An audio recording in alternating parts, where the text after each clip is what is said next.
آیت نمبر 151۔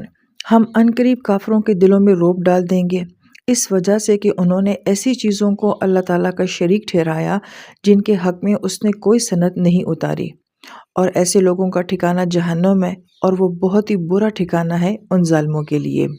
اس آیت مبارکہ کا موضوع بھی بہت ہی باکمال ہے۔ اس آیت مبارکہ میں کافروں کے اوپر رعب کے ڈالے جانے کی بات کی جا رہی ہے، اور اس کی وجہ بھی بیان کی جا رہی ہے۔ پہلی بات تو یہ کہ جو چیز ان کے دلوں میں ڈالی گئی تھی وہ کیا چیز ہے، اور وہ رعب ہے۔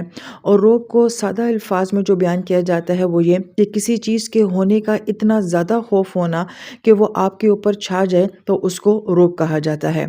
پھر یہ رعب جو ڈالے جانے کی بات کی جا رہی ہے، اس کے لفظ جو ہے وہ القا استعمال کیا گیا ہے، اور القا جو ہوتا ہے وہ پتھر کا پانی میں مارنا، اس کو بھی القا کہا جاتا ہے۔ موسیٰ علیہ السلام نے اپنا عصا جب زمین پہ رکھا تھا، اس کے لفظ بھی جو ہے وہ القا کہا جاتا ہے۔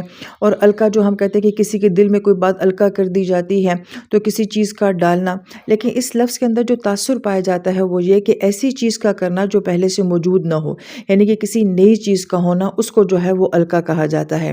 اب یہاں تک جو ہمیں بات سمجھ آتی ہے وہ یہ کہ کافروں کے دلوں میں ایسا رعب ڈال دیا گیا جو کہ اس سے پہلے ان کے دل میں نہیں تھا، خلاف معمول قسم کا رعب ہونا اور خوف ہونا، اس کی جو ہے وہ یہاں پہ بات کی جا رہی ہے۔ پھر اس آیت مبارکہ کو اگر احد کے پس منظر میں دیکھا جائے تو گویا کہ صحابہ کرام کو شدید نقصان پہنچا تھا، 70 صحابہ کرام شہید ہو گئے تھے، باقی صحابہ کرام کو شدید زخم پہنچے تھے۔ اب ایک ظاہر کے زخم بھی تھے اور ایک اندر کے زخم بھی تھے، اتنے ساتھیوں کا شہید ہو جانا، بچوں کا یتیم ہو جانا، اور پھر یہ کہ یہ سارا نقصان جس وجہ سے ہوا تھا اس کے پیچھے بھی صحابہ کرام کی ایک کمزوری کو جو ہے وہ بیان کیا جاتا ہے۔ تو گویا کہ ظاہر کے زخم بھی ہیں اور باطن کے زخم بھی ہیں۔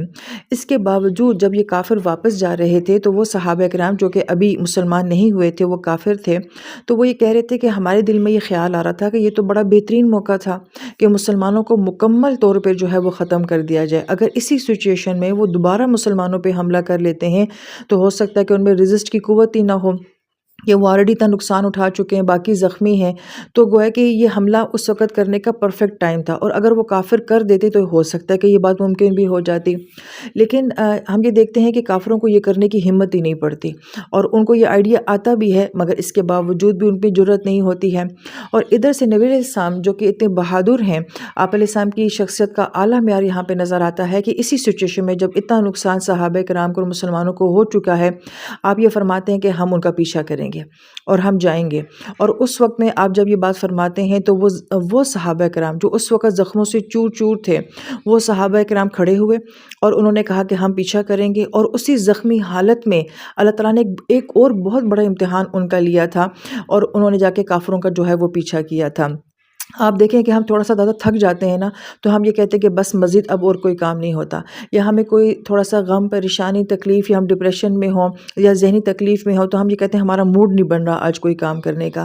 تو یہ وہ صحابہ کرام تھے جو کہ اتنی شدید دکھ اور زخم اور کیفیت میں، اور بھوک اور پیاس اور موسم کے اثرات، اور پلس یہ کہ دشمنوں کا ایک طرح سے اس وقت رعب بھی، اور ان کی ایک فاتحانہ قسم کی ہوا بھی چلی ہوئی تھی، اس ساری سچویشن میں پھر ان صحابہ کرام کا ان کا پیچھا بھی کرنا، یہ بھی بہت اعلیٰ درجے کی بات ہے۔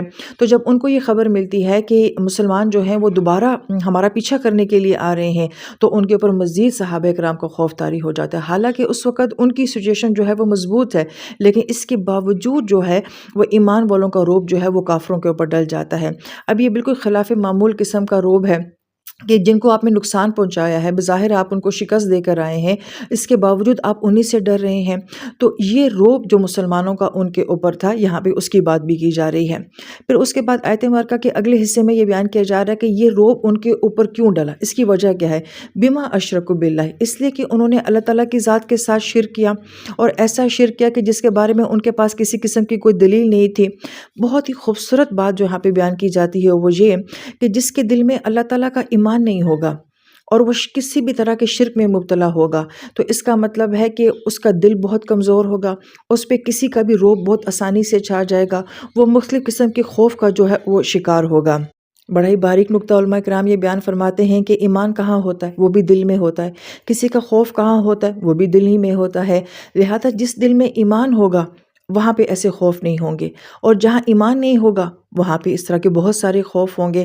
تو ان کے دلوں میں دراصل میں اس ایک اللہ کا ایمان نہیں تھا، اس لیے وہ اس خوف اور رعب کا شکار ہو گئے۔ اور مسلمانوں کے دلوں میں ایمان تھا، حالانکہ وہ ڈیفیٹنگ طرح کی سچویشن میں تھے، مگر ان کے دلوں پہ ان کافروں کا رعب اور خوف نہیں تھا۔ یہ بہت غور طلب بات ہے۔ اب اس آیت مبارکہ کا ہماری زندگی کے ساتھ کیا تعلق ہے؟ تو آیت کا موضوع کیا ہے کہ جس کے دل میں ایمان نہیں ہوگا تو گویا کہ اس کے دل میں بہت سارے خوف ہوں گے۔ تو میں کہوں گی کہ اس کا میرے ساتھ کیا تعلق ہے؟ میں تو الحمدللہ ایمان والی ہوں۔ اب دیکھیں غور طلب بات کیا ہے کہ یہاں پہ کفر کی بات نہیں کی جا رہی، یہاں پہ شرک کی بات کی جا رہی ہے۔ اور شرک کا مطلب ہوتا ہے کہ ہر وہ چیز جو کہ آپ اللہ تعالیٰ کی ذات کے ساتھ برابر ٹھہرانے کی کوشش کرتے ہیں۔ اس کی جو بہترین مثال بیان کی جاتی ہے کہ دکھاوا، جب انسان دکھاوا کرتا ہے تو گویا کہ اللہ کی ذات فوکس نہیں ہوتی، بلکہ کوئی اور ہوتا ہے جس کی وجہ سے ہم وہ سب کچھ کر رہے ہوتے ہیں، تو اس لیے دکھاوے کو جو ہے وہ شرک کہا جاتا ہے۔ لہٰذا یہ شرک جو ہے پہلے زمانے میں بھی مختلف انداز سے موجود تھا۔ حب جا کا شرک ہوتا ہے، اقتدار کا شرک ہوتا ہے، اور پاور کا شرک ہوتا ہے، مال کا شرک ہوتا ہے، چاہے جانے سراہے جانے کا شرک ہوتا ہے، قبیلوں کا شرک ہوتا ہے۔ مختلف طرح کے شرک جو ہیں وہ ہم مختلف زمانوں میں دیکھتے رہے ہیں۔ اور ایون یہ کہ اس کو اگر آج کے زمانے کے ساتھ ریلیٹ کیا جائے تو اب ماڈرن دور آ گیا ہے، تو اب کفر اور شرک کی شکلیں بھی جو ہیں وہ بدل چکی ہیں۔ لہٰذا اب فالوورز کی بات کی جاتی ہے، اب سبسکرائبرز کی بات کی جاتی ہے، لائکس کی جو ہے وہ بات کی جاتی ہے، تھم نیل کی بات کی جاتی ہے، کتنے لوگوں سے ملا، کتنے لوگوں نے دیکھا، کتنے لوگوں نے چاہا، سبسکرائب کیا، کیسے فیڈ بیک آیا، کیا ریویو آیا۔ تو یہ مختلف طرح کے شرک ہیں جو کہ ہر زمانے کے لحاظ سے جو ہے وہ بدلتے رہتے ہیں۔ اب یہاں پہ جو بہت ہمارے لیے غور طلب بات یہ ہے کہ جس انسان کے دل میں اتنی طرح کے بت ہوں گے، اتنی طرح کا شرک ہوگا، تو پھر اس دل میں بھی بہت طرح کے خوف ہوں گے۔ القا کے ساتھ اس کو اگر جوڑا جائے تو ایسے ایسے خوف ہوں گے جو کہ اس سے پہلے نہیں تھے۔ لہٰذا اب ہم یہ دیکھتے ہیں کہ یہ سارے خوف جو ہیں وہ پہلے بھی موجود تھے، مثلا اولاد کا خوف، فقر کا خوف، بیماری کا خوف، یہ سب کچھ پہلے بھی تھا، مگر یہ خوف آج جس طرح سے ہمارے حواس پہ چھائے ہوئے ہیں یہ اب رعب بن چکے ہیں۔ اور آج کے دور کے لحاظ سے کچھ چیزیں ایسی ہیں کہ وہ خوف پہلے نہیں تھے جو کہ اب ہمیں نظر آتے ہیں۔ ڈپریشن کی ہر کوئی بات کرتا ہے، انگزائٹی کی ہر کوئی بات کرتا ہے۔ اب ہمیں یہ نظر آتا ہے کہ ایک طرف ایک فلم انڈسٹری ہے اور فلم سٹار ہیں، ان کے اندر یہ خوف ہے کہ کہیں ہماری ریٹنگ نیچے نہ چلی جائے۔ چینلز کے اندر یہ خوف پائے جاتے ہیں کہ ہماری ریٹنگ جو ہے وہ کم نہ ہو جائے۔ کسی کو خوف ہے کہ ہمیں ایوارڈ ملے گا کہ نہیں ملے گا، کہیں میرے فالوورز جو ہیں وہ کم نہ ہو جائیں، کہیں مجھے کوئی بری قسم کا فیڈ بیک جو ہے وہ نہ آ جائے۔ اگر مڈل کلاس کے طبقے میں آ جائیں تو ہم یہ دیکھتے ہیں کہ مہنگائی کا خوف ہونا، بچوں کی پڑھائی کا خوف ہونا، رشتوں کا خوف ہونا۔ تو گویا کہ یہ سوچیں اور یہ فکریں پہلے بھی تھی، مگر یہ خوف نہیں تھے، یہ روب نہیں تھے، یہ ڈپریشن نہیں تھے، یہ انگزائٹی نہیں تھی۔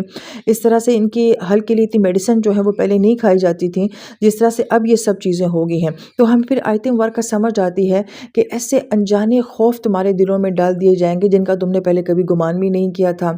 لہٰذا آج ہمیں جو اپنے معاشرے میں کلاس ڈفرنٹ نظر آتا ہے کہ میرا سٹیٹس ایسا ہونا چاہیے، میرے پاس بھی ایسا موبائل ہو جس کو میں دکھا سکوں، میرے پاس گاڑی ہونی چاہیے، گھر ہونا چاہیے، میرا ڈرائنگ روم سیٹ ہونا چاہیے۔ شاید یہ تکلفات جو ہیں یہ پہلے اتنے زیادہ نہیں تھے جتنے کہ اب ہیں۔ تو انجانے خوف ہیں جو کہ ہمارے دلوں میں ہیں۔ وجہ کیا ہے؟ اس لیے کہ ہمارے دلوں میں ایمان نہیں ہے، بلکہ ہمارے دلوں میں شرک آ چکا ہے۔ پھر اس آیت میں ایک بہت غور طلب بات یہ بھی ہے کہ اللہ تعالیٰ نے فرمایا کہ جس چیز کا وہ شرک کرتے ہیں اس کے بارے میں اللہ تعالیٰ نے کوئی سلطان نازل نہیں کی ہے۔ یہاں پہ سلطان کے نازل ہونے کی بات کی جا رہی ہے۔ سلطان ہماری اردو زبان کا لفظ بھی ہے، بادشاہ کو سلطان کہا جاتا ہے، سلطنت کا لفظ استعمال کیا جاتا ہے۔ لہٰذا اس لفظ سے ہمیں یہ سمجھ آ جاتا ہے کہ کسی پاور کا ہونا، اور سلطان دلیل کو بھی کہا جاتا ہے، یعنی کہ بہت سٹرونگ اور بہت مضبوط دلیل کا ہونا کہ جس کی کوئی کاٹ نہ کر سکے، جس کو کوئی جھٹلا نہ سکے، توڑ نہ سکے۔ تو آیت میں یہ کہا جا رہا ہے کہ جو انسان جس طرح کا بھی شرک کرتا ہے، جس دور میں بھی کرتا ہے، اور جو بھی وہ شرک کرتا ہے اس شرک میں کسی قسم کی کوئی سلطان نہیں ہوتی، یعنی کہ طاقت نہیں ہوتی، پاور نہیں ہوتی، وہ بہت کمزور ہوتا ہے۔ اور جب کوئی چیز اتنی کمزور ہو، یعنی کہ جس چیز کو آپ اللہ تعالیٰ کی ذات کے ساتھ شریک ٹھہرا رہے ہیں، اپنا معبود بنا رہے ہیں، اس کے پاس سلطان نہیں ہے، پاور نہیں ہے، تو معبود اتنا کمزور ہے تو ظاہری بات ہے کہ وہ شرک کرنے والا پھر خود کتنا کمزور ہوگا۔ اور جہاں شرک کی یہ کمزوری پائی جائے گی تو پھر وہاں پہ بہت سارے خوف اور بہت سارے رعب نظر آئیں گے۔